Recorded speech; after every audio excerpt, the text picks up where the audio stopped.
Hello and welcome to this Python tutorial. So let's pick up where we left off. That is, let's try to figure out why we're using this upper bound equal to this very large number 10 to the power of 400 given to this upper bound variable here in this else condition. Well, let's see what happens. Let's see what happens at round n equals 0, first round. Well, at first round, n equals 0, we will go through the 10 versions of the add thanks to this for I loop here. And since at the first round, no add was selected, well, this condition here, if numbers of selections I is higher than 0, will never be true. And therefore, we will directly go to this else here. And accordingly, the upper bound will be set equal to 10 to the power of 400. Then we move on to this condition, because this is the next step of this for loop here. And it says that if upper bound is larger than max upper bound, which is true, of course, because upper bound is 10 to the power of 400 and max upper bound is 0, so this condition is true. So what happens next is that max upper bound is equal to upper bound, so max upper bound will be equal to 10 to the power of 400, and add equals I. And so since we're at the beginning of the for loop here, I equals 0, so add will be equal to 0. Then we go to the next step of this for I loop here, which is I equals 1. Well, I equals 1. I equals 1 corresponds to the second add. And the second add hasn't been selected yet, so numbers of selections I here will not be larger than 0. So this condition will not be true here. So again, we will go to this else here.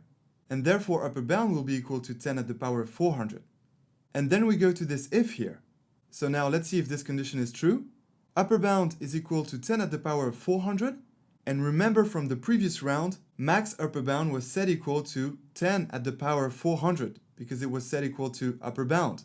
So this condition translated in real terms is if 10 at the power of 400 is larger than 10 at the power of 400. And that is not true. 10 at the power of 400 is not larger than 10 at the power of 400. So that condition is not true, and therefore add is not set equal to 1 because right now I equals 1, but add remains equal to 0.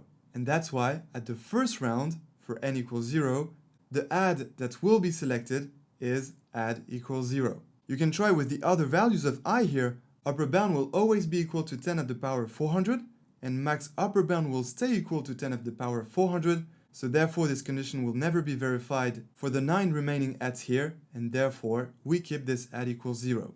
And that's the same principle for the next round, that is for n equals 1 up to 10. At round n equals 1, this numbers of selections I here will be larger than 0 only for the first add, because the first add was selected at round 0, and therefore this condition will be true only for the first add, I equals 0. So upper bound will be equal to this average reward plus delta I here. But then we'll move on to I plus 1, which will correspond to add version 2. And since add version 2 wasn't selected yet, well, this numbers of selections I here will be equal to 0, and therefore this condition won't be verified. And therefore we will go to this else here, and upper bound will be equal to 10 at the power of 400. We will forget this upper bound value here computed at the previous I here. And therefore what happens next is the same.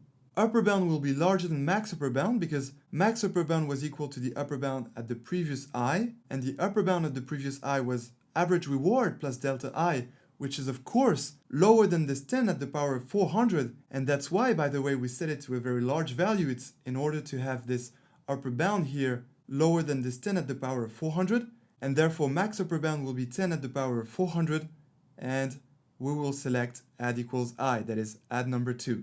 And then, same principle as before, when we'll move on to the next i's, upper bound will be equal to 10 at the power of 400, max upper bound will also be equal to 10 at the power of 400, so this condition won't be verified, and therefore we will keep add number 2. So that's why this nice little trick here works perfectly well for us and gives us exactly what we want. Alright, so the 10 first round select the 10 adds, and then after round 10, we use the strategy to select the adds. Alright, so now the only thing that we need to do is to append the selected add here in this add selected vector here, and that's exactly what we'll do now. So let's do it. We just need to get out of the for I loop because we're done with this loop. We did exactly what we had to do, that is to select the right add, and now we need to get out of this for I loop. But remain in this for n loop because we are still at a specific round n, and what we have to do now is to append the add that was selected here to this huge vector add selected that contains all the different adds selected at each round. Okay, so now things are easy. We just need to use the append function on this add selected huge vector. And to use this method, we need to add a dot here and then append. Here it is. All right. And now in this append function, we enter as input add because it corresponds to the index of the add that was selected in this for I loop here. All right. So done, add appended. And now, since we've just selected a new add here, what we need to do is to update this vector number of selections here. That is, the vector telling for each add the number of times it was selected. So since here we know which index of the add was just selected, what we need to do is to add a +1 in this particular index of this numbers of selections vector to update this vector. So let's do it right now. We will stay, of course, in this for n loop because this vector will contain the numbers of times each add was selected at this specific round n, so we need to stay in the loop. And we will simply take this vector here, copy, and paste it here to update it. And so what we need to update is the add index of this numbers of selections vector, because this add index corresponds to the index of the add that was just selected here, a selection that is based on all this strategy.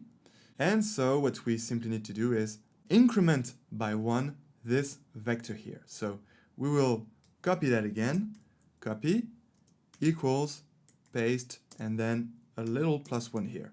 All right, so now this numbers of selections vector is well updated. And that's all we need to do for this vector at this specific round, because of course, only one add was selected. Okay, and now we need to take care of the rewards, because indeed we have this sums of rewards vector here that we need to update, because this vector contains the different sums of rewards of each of the 10 adds at each round. So we need to update it, and of course afterwards we would like to get the total reward that will be a variable containing the unique sum of rewards we accumulated over the n rounds. So let's first take care of this sums of rewards vector here, and then we'll take care of a total reward. So to update this sums of rewards vector here, what we need to get now is the reward we get at this specific round n. Because we just selected this add here, but we haven't got its reward yet. We just selected the add so far. Now we need to get the reward. So in real life, what happens is that, we show the add to the user, and then the user clicks yes or no on the add. But here we're not in real life. As much as I would have loved to show you a real experiment of this right now in front of your eyes, this would not be that simple. But we have this simulation data set, this data set here, that contains the real results only known by God, because we have no idea of which add each user would click on. So as a reminder, the first user clicks on add 1, add 5, and add 9, not the rest of them. So that's just a simulation data set, and so what we have to do now is get the reward at each round and based on the add that was selected thanks to this data set. So let's do it. What we'll simply do is get the reward that is either 1 or 0 at this specific round n where we are at. And so to get this, it's really simple. What we need to do is, take our data set that we imported with pandas and, add this dot values to get the values. And in the brackets, we'll need to specify the index of the line where we are at, which is, the round n corresponding to the round where we are right now. So since all the lines of this data set here are nothing else but the rounds, well, the first index will be the round. So for example, let's say we are at round 9. Well, we will need to take the line index 9 of the data set, and then for the column, since the columns here correspond to the rewards of the 10 different adds, well, we will need to take the index of the add that was selected, that is nothing else than this add index here. And so for example, let's say that at this round add number 3 was selected, then by taking data set of line index n and column index 2, which corresponds to add 3 here, well, we'll get a reward 1. And on the other hand, let's say that add index number 6 was selected, Well, unfortunately, since add index number 6 corresponds to this value here, which is 0, well, unfortunately, we'll get a 0 reward. So that's the idea, that's what we have to do. But of course, in real life, you'll get what really happens with the users. So I'm going to close this, and right now I'm going to get the real reward at round n that we get with this selection of this add index here. So let's do it. We will call this real reward simply reward. All right. And now, as just explained, we need to take the data set dot values and then brackets.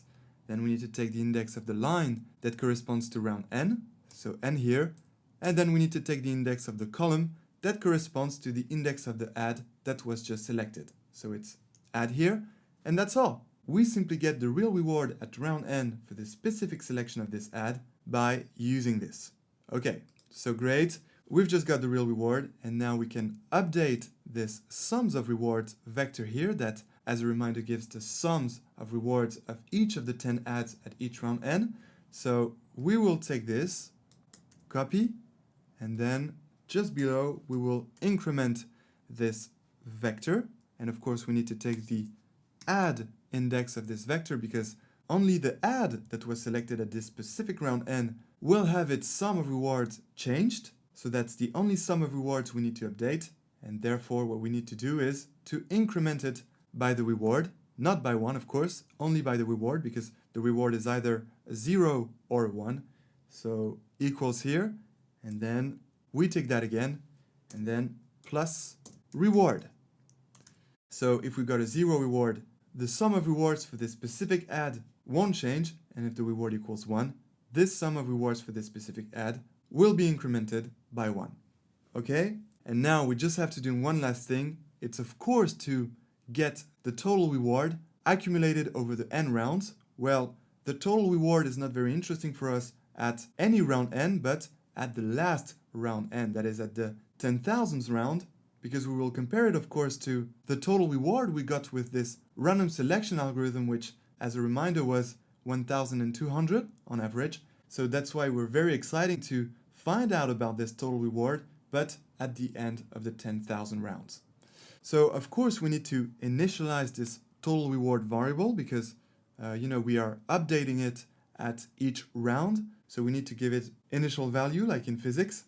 And this initial value we'll give is, of course, 0 because at round 0, at the beginning of this experiment, the total reward is, of course, 0. We haven't accumulated any reward yet. So let's declare this new variable total reward right here and then set it equal to 0. And now, very simply, what we need to do is to compute the total reward that we accumulate at each round. And very simply, we need to do another increment, the same as the one we just did. So I'm copying total reward here, pasting it here, and equal, and then paste it again, and adding a plus. And then according to you, what do we need to add? Of course, we need to add the reward that we get at each round n. So I'm copying that here and paste it here. Okay, and that's done. The UCB algorithm is implemented. Congratulations. This is the first algorithm we implement from scratch in this course. That's very exciting. The advantage of doing this is that you get a tour of Python syntax. We did a for loop here, a if, and as you notice, we built and implemented this algorithm as if we would do it in real life. We didn't add the lines one by one. We implemented it as a developer would do it step by step, with the same logical thinking process. So congratulations, and now I'm so excited to look at the results and find out by how much the UCB algorithm will beat the random selection algorithm. So as a reminder, the random selection algorithm gave us a reward of 1,200. Let's see how UCB beats that, and let's hope we get a nice result. So I'm going to select everything from here to here. All right, and there we go. Here it is. Let's immediately have a look at the total reward. We can see that the total reward is 2,178. We almost doubled the total reward earned by the random selection algorithm. So that's great. If you are at the casino and if the ads are not ads, but, slot machines, that means that you would earn twice as much money. And that's not all, because this is just the total reward of the experiment. But what's very interesting to see now is the specific ad that has the highest conversion rate, simply what is the best ad to show to the users. And how can we find out about this? Well, what we simply need to look at is this ad selected vector here. So let's have a look. First, what we can see is that as expected, as the expected result of our implementation here, well, we can see that during the 10 first rounds, the 10 ads are selected. As I told you, round 0, we select ad 0, well, which is the first ad. Round 1, we select ad 1. Round 2, ad 2. Round 3, ad 3. Up to round 9, ad 9. So that's exactly the result of what we did here with this huge value trick to get this 10 ads at the 10 first rounds, and then the strategy starts. Since we get some information based on the selections of these 10 ads here during the 10 first round, then we get the sums of rewards info and the numbers of selections info, and that's when the strategy can start. And that's exactly what happens here. From here, the strategy is running and different selections appear. And what's really interesting to see now is to look at the last rounds, that is, the rounds close to 10,000, because if this strategy works, well, logically, this algorithm should select always the same ad during the last rounds, because there is one ad that is the best, that has the highest conversion rate. Maybe it's the ad where the car is on a beautiful bridge.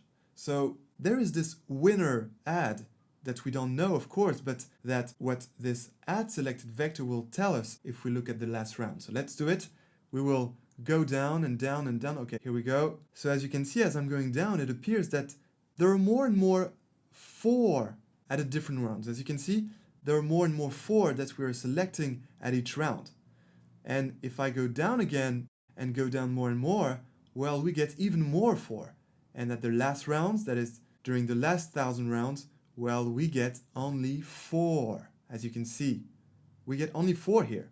Right now we are at the round 9,800 and we can only observe 4. So clearly, the best ad that we should pick to show to the user and that has the highest conversion rate is ad number 4, which, by the way, be careful, this is the index. So this is the index number 4 of the ad, and since indexes in Python start at 0, well, this actually corresponds to ad version number 5.